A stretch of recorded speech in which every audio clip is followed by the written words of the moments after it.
Chapitre 17. Léo.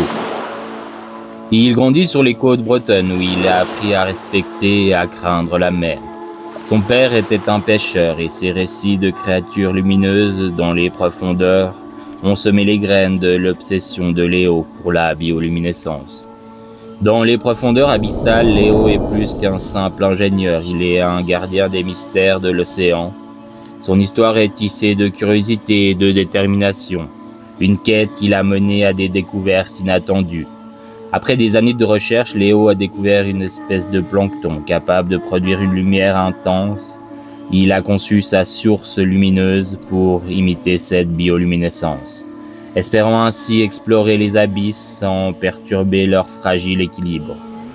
Léo se tient à la proue de son bateau, les cheveux autrefois blonds, désormais cédant à la blancheur du temps. 50 ans bien tassés ont sculpté son visage, mais ses yeux conservent l'éclat d'un homme dont la quête n'a pas de fin. Son embarcation, le Lumina, est un bijou de technologie et d'ingéniosité. Conçu pour naviguer en harmonie avec la mer, petit par sa taille mais grand par l'esprit. Le Lumina est un complément essentiel à la flotte du Neptune. À bord, chaque espace est optimisé. La cabine de pilotage est un tableau de bord d'instruments et d'écrans, reflétant la lumière bleutée des moniteurs. Des cartes marines anciennes et modernes tapissent les murs, témoignant de l'amour de Léo pour la navigation. Le pont principal est un espace de travail où trônent des équipements de plongée et des dispositifs de recherche. C'est ici que Léo peaufine sa source lumineuse bioluminescente, entre deux outils de réparation et de notes griffonnées. Le Lumina est plus qu'un bateau, c'est le prolongement de Léo lui-même. Léo ajuste son équipement de plongée avec une précision méthodique. Chaque mouvement réfléchi, chaque geste trahit une expérience forgée par des années en mer.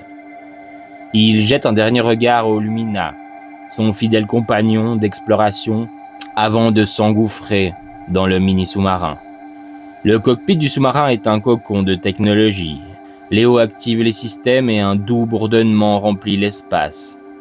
Les écrans s'allument, projetant leur lueur sur son visage, marqué par le sel et le soleil.